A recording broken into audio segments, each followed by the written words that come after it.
Assalamualaikum warahmatullahi wabarakatuh. Pada kesempatan kali ini, kami akan mempresentasikan mengenai Six Sigma Literatur Review untuk memenuhi mata kuliah Sistem Kualitas Fakultas Estetik Universitas Indonesia. Perkenalkan kami dari kelompok Four Warriors dengan beranggotakan saya sendiri Angela Rosyanipar dan rekan saya Alia Surya Mumtaz, Angel Dwi Kalalembang, dan Kamala Audina. Berikut adalah daftar isi dari presentasi kami. Bagian pertama itu latar belakang mengapa kami memilih education, karena yang pertama dekat dengan realitas sehari-hari sebagai mahasiswa, sehingga bisa lebih memahami masalah yang terjadi serta impact yang diperoleh. Yang kedua, Six Sigma lebih umum diterapkan oleh perusahaan atau organisasi sehingga ingin mencari perspektif baru dalam menerapkan Six Sigma di lingkungan pendidikan.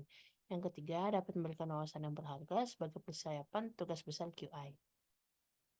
Bagian berikutnya yaitu prosedur tinjauan literatur, di mana proses pemilihan artikel yaitu yang pertama kami melakukan identification dan menemukan 14 paper dari Scopus, 4 paper dari Scholar, 4 paper dari Mendeley, dan 2 paper dari ResearchGate. Lalu kami melakukan screening dari jumlah literatur 24, kami menolak selain university dan menolak selain Sigma sehingga jumlah literatur yang digunakan menjadi 10 paper. Berikut adalah proses pengumpulan dan analisis datanya. Bagian selanjutnya yaitu tinjauan jurnal, di mana jurnal yang pertama, Using Six Sigma to Improve Outcomes of Higher Education Institutes. Tujuannya untuk menerapkan Six Sigma sebagai improvement tool di sektor pendidikan. Metodenya menerapkan 5 tahap DMAIC, Define, Measure, Analyze, Improve, and Control secara berurutan. Conclusionnya, it's possible untuk menerapkan Six Sigma dalam skenario kasus nyata, meskipun dalam jurnal hanya menjelaskan 2 fase pertama Six Sigma, yaitu fase pendefinisian dan pengukuran. Untuk paper yang kedua dengan judul A Study on Importance of Six Sigma Process in Education, tujuannya untuk menerapkan Six Sigma sebagai improvement tool dalam bidang pendidikan untuk berperan dalam dunia yang kompetitif saat ini.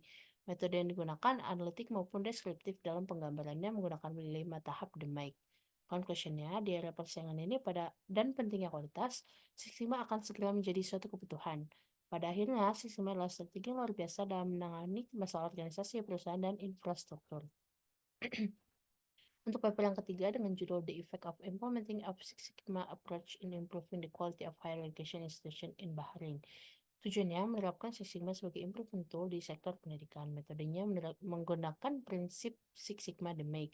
Conclusionnya, studi menyebutkan bahwa penerapan Six Sigma, terutama melalui prinsip DMAIC, dapat secara signifikan meningkatkan proses pendidikan tinggi di Bahrain. Untuk paper yang keempat yaitu Implementation of the Methodology of Six Sigma in Vocational Education and Training for Quality Improvement. Tujuannya adalah memperkenalkan konsep Sigma sebagai alat modern dan efektif untuk pendekatan kualitas di VIT dengan tujuan terkait penerapan DMAIC dalam pendidikan kejuruan. Metodenya menggunakan pendekatan DMAIC Six Sigma untuk mengatasi masalah yang diidentifikasi. Conclusionnya, melihat hubungan langsung antara Sigma level dan proses DMAIC untuk perbaikan berkelanjutan pendidikan tinggi. Untuk paper yang kelima dengan judul Measuring Critical Success Factors for Six Sigma in Higher Education Institution, Development and Validation of a Surveying Instrument. Tujuannya mengidentifikasi elemen kunci yang mempengaruhi keberhasilan proyek perbaikan dalam lembaga pendidikan tinggi dan menyediakan alat yang dapat digunakan oleh lembaga pendidikan tinggi untuk mengevaluasi implementasi faktor-faktor kritis keberhasilan Six Sigma. Metodenya menggunakan identifikasi faktor krisis keberhasilan, merancang instrumen survei, dan validasi instrumen survei. Conclusionnya, penelitian ini membantu pengembangan dan validasi instrumen yang dapat digunakan untuk mengukur dan implementasi faktor-faktor kritis keberhasilan Six Sigma. Untuk paper yang keenam yaitu Analytical Investigation of Higher Education Quality Improvement by Using Six Sigma Approach. Tujuannya didasarkan pada teknik Six Sigma yang digunakan untuk menilai kriteria kualitas dan mengidentifikasi berbagai cacat yang terkait dengan pendidikan teknis dan melakukan cacat tersebut dengan menggunakan berbagai alat berkualitas. Metodenya DMAIC dan alat statistik dan non-statistik seperti CTS, CTQ, SIPOC, Pareto Chart. Conclusionnya, pendekatan Six Sigma dapat membantu dalam meningkatkan kualitas pendidikan teknik dengan mengidentifikasi kekurangan dan mengurangi variasi dalam proses pendidikan. Untuk paper yang ketujuh dengan judul Evaluating the Process of Education Six Sigma in College of Administration and Economics at the University of Sulaimaniyah. Tujuannya menerapkan teknik Six Sigma pada Sekolah Tinggi Ilmu Administrasi dan Ekonomi Universitas Sulaimaniyah. Metodenya menerapkan 5 tahap DMAIC secara berurutan. Conclusionnya, meskipun dalam jurnal secara terlengkap menjelaskan DMAIC dan berfokus pada perhitungan di PMO, dapat disimpulkan proses Sigma memberikan manfaat tambahan dan membantu institusi untuk mengadopsi berbagai praktik terbaik dalam menilai proses pendidikan. Untuk paper yang ke-8 dengan judul Quality of Higher Education in West Bengal, India, Six Sigma Analysis Using Students Feedback in a College, tujuannya penilaian kualitas pada institusi pendidikan tinggi di Benggala Barat menggunakan Six Sigma The Make. Metodenya menggunakan model Six Sigma untuk membuat skala penilaian kualitas 6 poin berdasarkan DPMO. Cacat per peluang. Conclusionnya, pendekatan Six Sigma The Make dapat meningkatkan kualitas pengajaran dan efisiensi operasional. Untuk paper yang ke-9 dengan judul A Six Sigma Approach to Assessing the Quality of Higher Education in Colombia, tujuannya menerapkan Six Sigma untuk meningkatkan kualitas pendidikan tinggi di Colombia. Metodenya menerapkan 5 tahap di mix secara berurutan. Konklusinya, pentingnya penerapan metodologi Six Sigma untuk meningkatkan efisiensi dan efektivitas di perguruan tinggi, serta meningkatkan kinerja individu mahasiswa.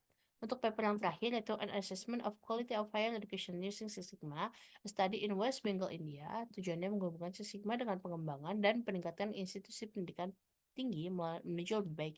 Metodenya menerapkan metode analitik maupun deskriptif dalam penggambarannya menggunakan 5 tahap di make. Konklusinya, pentingnya umpan balik mahasiswa dalam merancang kebijakan dan meningkatkan kualitas pendidikan tinggi menggunakan alat Six Sigma untuk efektivitas perubahan. Bagian berikutnya itu Project Gap. Berdasarkan tinjauan yang diperoleh dari 10 jurnal tersebut, lakukan analisis SWOT untuk mengetahui kekuatan, kelemahan, ancaman, dan kesempatan dari jurnal tersebut dan menemukan research gap. Berikut adalah analisis SWOT dari Project Gap-nya.